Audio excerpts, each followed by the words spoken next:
Hola, voy a compartir con ustedes algunos conceptos sobre los derechos de las infancias y las adolescencias.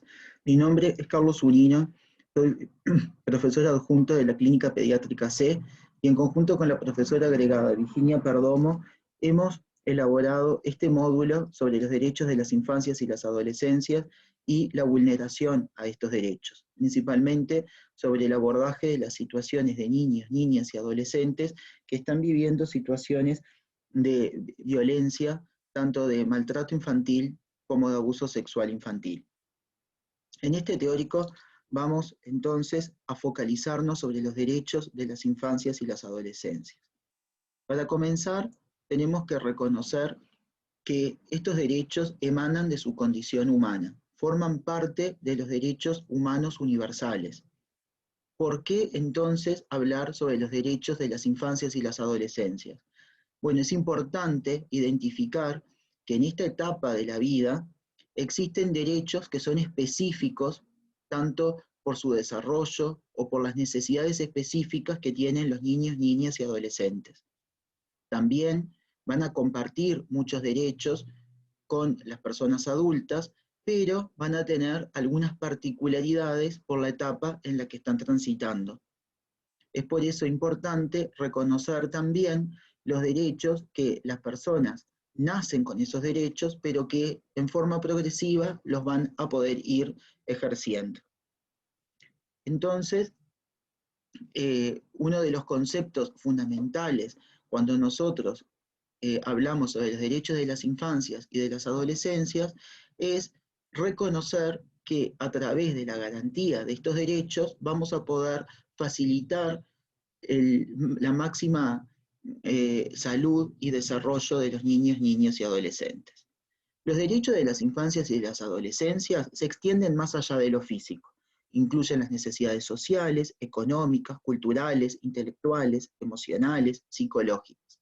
Otro concepto importante es que se requiere de un adulto para que estos derechos puedan satisfacerse. Esto es importante porque estos adultos no son solo la familia o los adultos más cercanos, sino que también incluye las instituciones, tanto de salud como las instituciones educativas, e incluye a todo el Estado. Es decir, es importante reconocer el Estado como garante de estos derechos. En este sentido, la Convención sobre los Derechos del Niño del año 1989 es un tratado internacional y es un instrumento de derechos humanos que es específico para los niños, niñas y adolescentes, para todas las personas menores de 19 años de edad, y que se basa en la consideración de estas personas como merecedoras de respeto, dignidad y libertad. En Uruguay, la Convención sobre los Derechos del Niño es ratificada en el año 1991 y luego es tomada como base y como un pilar para la elaboración del Código de la Niñez y de la Adolescencia en el año 2004, que luego ha sido modificado y que actualmente se encuentra vigente este código con sus modificaciones. El Código de la Niñez y de la Adolescencia, entonces, va a llevar toda la Convención sobre los Derechos del Niño a un nivel legal y obliga al Estado uruguayo a que se respeten, a que se reconozcan estos derechos y a que se garanticen estos derechos. La Convención sobre los Derechos del Niño tiene 40 artículos. ¿De qué derechos habla? Bueno, de los derechos sociales, económicos, de protección, culturales, los derechos civiles y políticos. Nosotros en EVA pusimos un video que explica sobre la Convención, ¿sí? Explica sobre qué artículos incluye, y bueno, les invitamos a que lo puedan mirar con atención y puedan conocer más sobre la Convención. También pueden mirar la Convención y leer cuáles son estos artículos. ¿Qué características tienen los derechos de los niños, niñas y adolescentes? Las mismas características que los derechos humanos. Son universales, indivisibles, interdependientes. ¿Qué significa que sean universales? Que son para todos los niños, niñas y adolescentes, sin distinción sin ninguna distinción, es decir, que no vamos a tener derechos diferentes según características de estos niños, niñas y adolescentes. Es decir, que van a ser todos los mismos derechos independientemente de su raza, de su clase social, del género, de la identidad de género, del sexo, etc. No hay ninguna distinción entre los niños, niñas y adolescentes. Todos los niños, niñas y adolescentes tienen los mismos derechos. Estos derechos son universales. ¿Qué significa que son indivisibles? Es que en realidad los derechos se interrelacionan unos con otros y por lo tanto no podemos aislar a un derecho sin considerar el resto de los derechos. Por eso también se dice que son interdependientes. El hecho de que no se garantice un derecho puede afectar la garantía de otro derecho. Por ejemplo, un niño que tiene el derecho de la alimentación no garantizado puede estar afectando también el derecho a la educación, ¿sí? Entonces, se habla de que los derechos del niño forman un patrón integral de derechos, ¿sí? Y que todo ese patrón integral es el que se debe garantizar. Entonces, estamos todos de acuerdo de que existe un conjunto de necesidades de las infancias y de las adolescencias que deben ser consideradas básicas y universales. Estas necesidades básicas y universales son los derechos de las infancias y de las adolescencias. Y que cuando garantizamos estos derechos, estamos garantizando su salud y su bienestar. Y otro de las cosas que nos tenemos que poner todos de acuerdo es la necesidad de los adultos para que estos niños puedan satisfacer estas necesidades básicas y universales.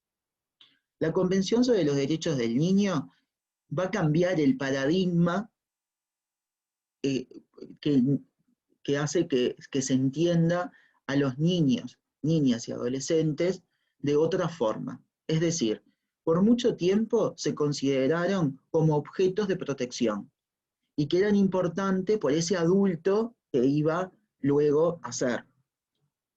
La Convención cambia el paradigma, cambia la forma de ver a los niños, niñas y adolescentes, ¿sí? Y los comienza a considerar como sujetos de derecho y también de protección. ¿Qué significa? Que los comienza a reconocer como personas que tienen sus gustos, sus creencias, sus opiniones, que interaccionan con otras personas y que por lo tanto deben ser reconocidas y que deben ser tomadas en cuenta. Es decir, ya no son importantes solamente por su futuro, sino que también son importantes por el hoy, por lo que están viviendo, por lo que son. Este paradigma, ¿sí?, tiene que ser aplicado a todo nivel, tanto en la vida cotidiana de los niños y obviamente en la educación, en la salud, en todos los lugares donde los niños van a desarrollar sus actividades. Como dijimos, los adultos tenemos la responsabilidad de proteger y de satisfacerlo. Por lo tanto, los adultos tenemos la responsabilidad de considerarlos sujetos de derecho e incluirlos en todos los aspectos de sus vidas.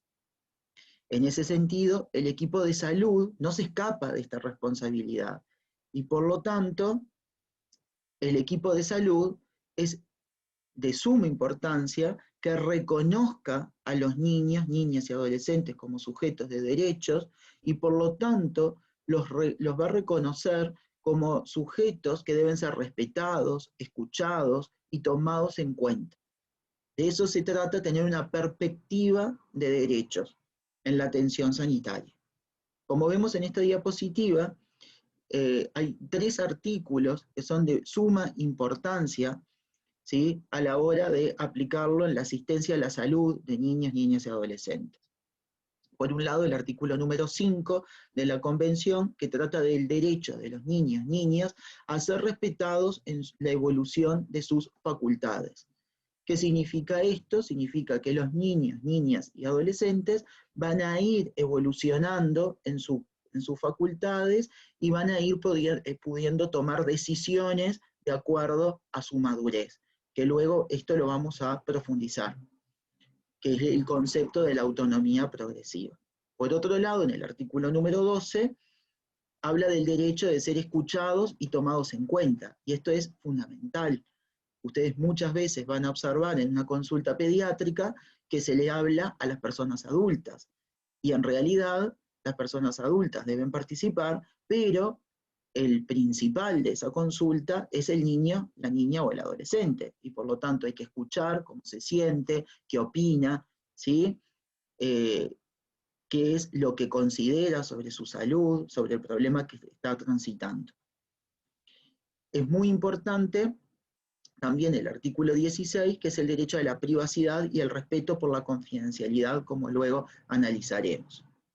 En la Convención sobre los Derechos del Niño también hay un pilar que es el interés superior del niño. Es decir, por un lado, atender la opinión del niño y por otro lado, considerar el interés superior del niño. En los casos donde los derechos son vulnerados y donde muchas veces los adultos no garantizan los derechos de estos niños, bueno, es el Estado el que tendrá que garantizar el interés superior de estos niños. Es decir, dar las garantías para que se respeten el patrón integral de derechos. En Uruguay hay una guía que se llama la Guía sobre los Derechos de los Niños, Niñas y Adolescentes en el área de la salud, y ustedes la van a tener en EVA para que la puedan mirar y que puedan ver los ejemplos, que busca que la atención hacia las infancias y las adolescencias en el área de la salud tenga una perspectiva de derechos. Es decir, que se los reconozca como sujetos, que sean tenidos en cuenta a la hora de su atención a la salud, tanto en la opinión que tienen y también en las decisiones que van a poder ir tomando por sí solos o acompañados. Tenemos un ejemplo para poder ver cómo sería una atención desde la perspectiva de derechos. Juan Manuel tiene 9 años y concurre a la policlínica, ¿sí?, de su barrio solo. Entonces, ¿qué harían ustedes?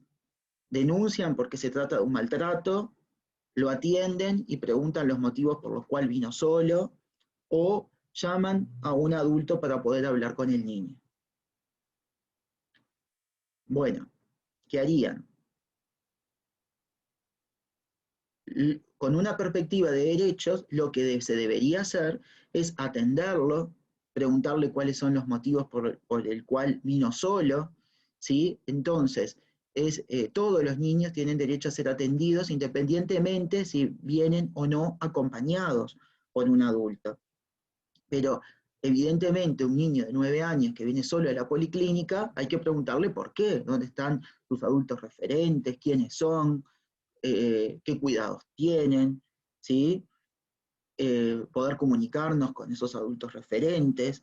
Todo eso implica tener una atención con una perspectiva de derechos, atenderlo y considerarlo como un sujeto que va a poder opinar sobre sus cuidados, sobre quién lo cuida, sobre qué le está pasando, cómo se está sintiendo. Otro ejemplo, Mariana de 13 años consulta sola, ¿sí?, en el hospital por dolor abdominal. Entonces, se brinda la atención que amerita con medicación intravenosa si es necesario, la mantengo en sala de espera hasta que llegue un adulto responsable, o inicio la atención pero no puedo medicarla.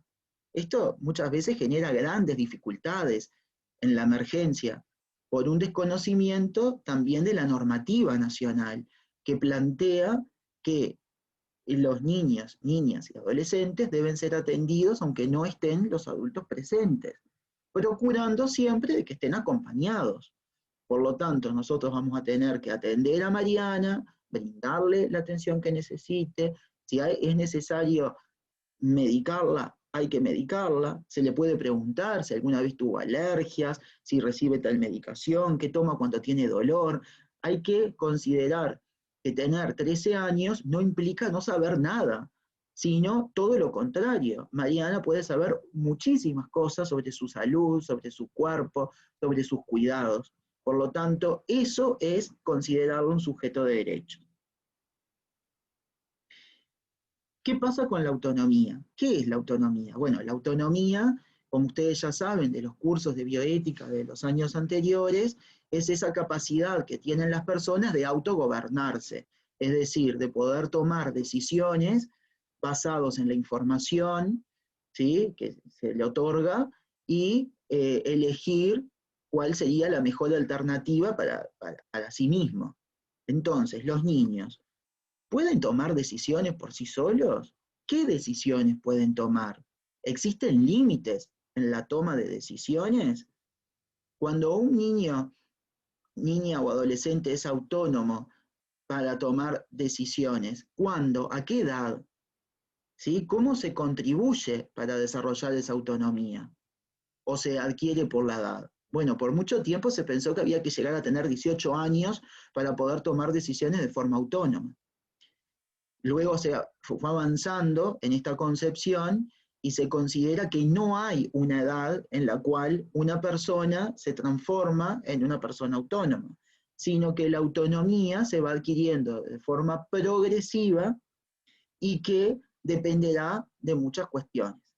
Que siempre se deberá tener en cuenta la información que se le administró a esa persona, en este caso a los niños, niñas, adolescentes, tiene una información con una cantidad y una calidad adecuada a la edad y al desarrollo de esta persona, ¿sí? Debe ser una decisión voluntaria, sin coacción, es decir, que realmente sea libre en la toma de decisiones, y debe ser competente, es decir, el equipo de salud debe reconocer que esa persona, que ese niño, niña o adolescente, entiende lo que se le está diciendo, lo que se le está explicando, cuáles son sus alternativas, cuáles son las consecuencias de sus decisiones.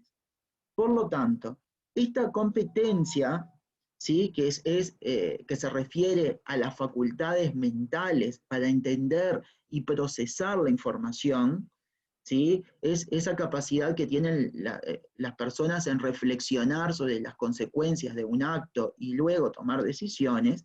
No es un todo o nada, no es que yo pueda decidir todo o no decidir nada. Tampoco es a determinada edad sos competente o a determinada edad no sos competente, sino que va a depender de varias cuestiones. Va a depender de la madurez de ese niño, niña o adolescente, va a depender de la gravedad de la decisión que tenga que tomar, va a depender también del contexto, de sus historias previas. No es lo mismo un niño de 9 años que tiene una enfermedad terminal que un niño de 9 años sano frente a la toma de decisiones sobre su salud y su enfermedad. Por ejemplo, en la colocación de vías venosas periféricas.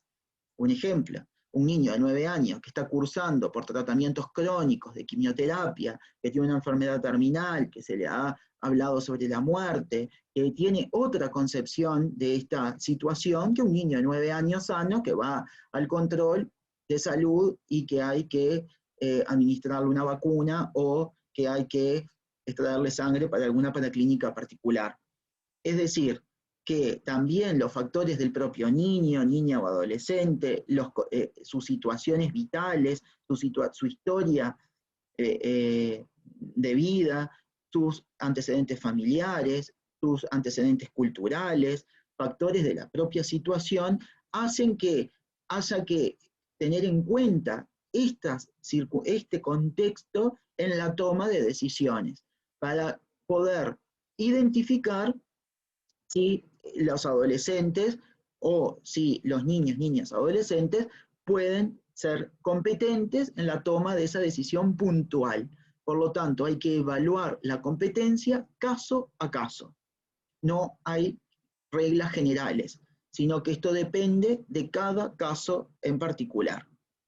Es muy importante que nuestra normativa nacional incorpora tanto el concepto de autonomía progresiva como el de confidencialidad y y como por ejemplo acá nosotros vemos en la diapositiva, en la ley 18.335, se menciona la importancia de guardar la confidencialidad respecto de sus familiares, incluyendo a sus padres, tutores u otros responsables, de los datos relativos a la salud que contenga su historia clínica, cuando se trata de adolescentes. Esto es importante, porque está también en la normativa y nosotros tenemos que saber, independientemente de que siempre es conveniente de que una persona ayude a la toma de decisiones, es importante que el adolescente sepa que existe este derecho a que se mantenga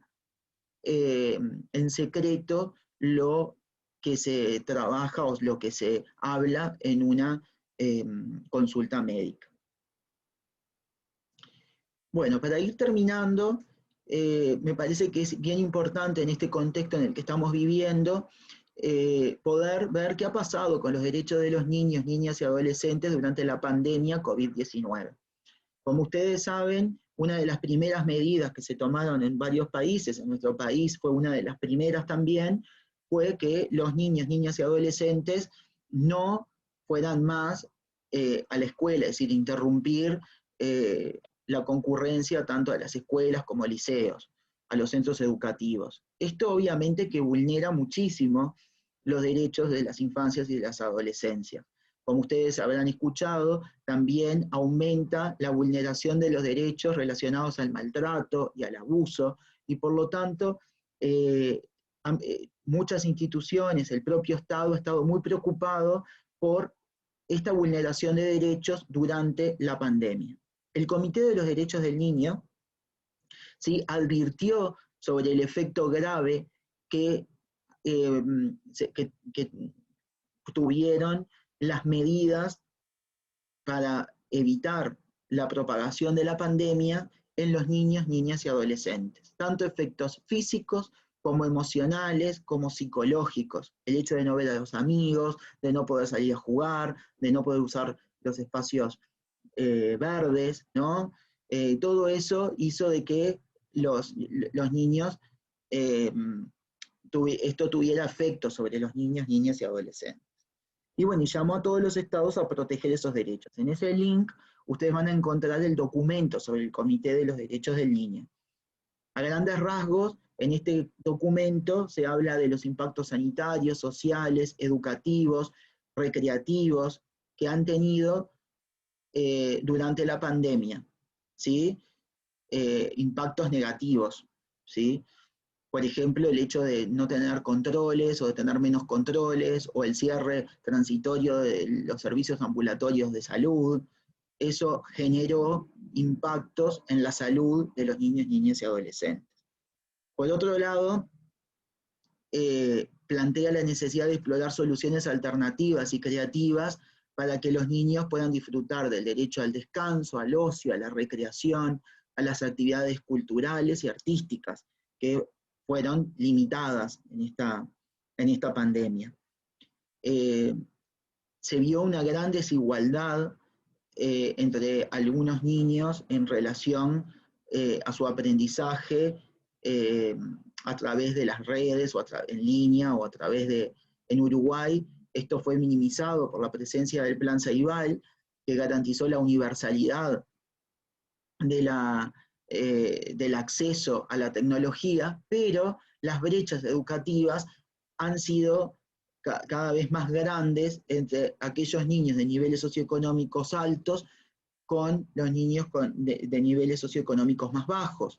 ¿Por qué? Porque, bueno, lo que implica el aprendizaje en línea también hace que estas brechas aumenten, implican de que hayan otros adultos, que hayan adultos disponibles, adultos que puedan estimular el aprendizaje, que tengan disponibilidad de tiempo y disponibilidad también afectiva.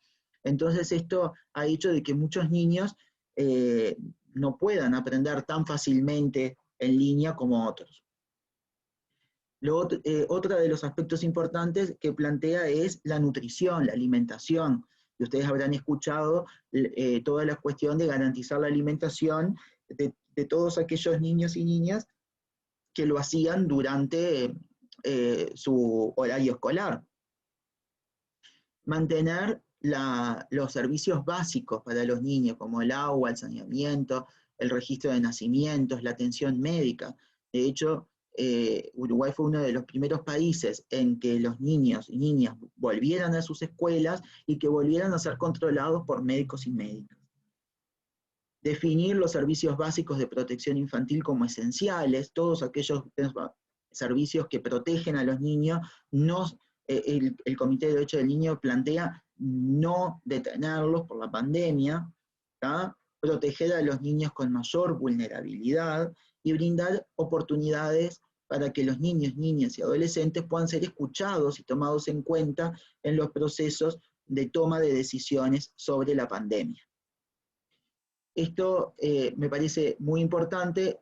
También quiero destacar un trabajo que se realizó en la Institución de los Derechos Humanos, que en EVA van a tener ustedes la posibilidad de ver algunos datos de los impactos de la pandemia, ¿sí? Sobre los niños, niñas y adolescentes. Bueno, nos seguimos leyendo, sigan realizando las actividades en EVA y cualquier duda nos comunicamos a través del chat de EVA. Saludos.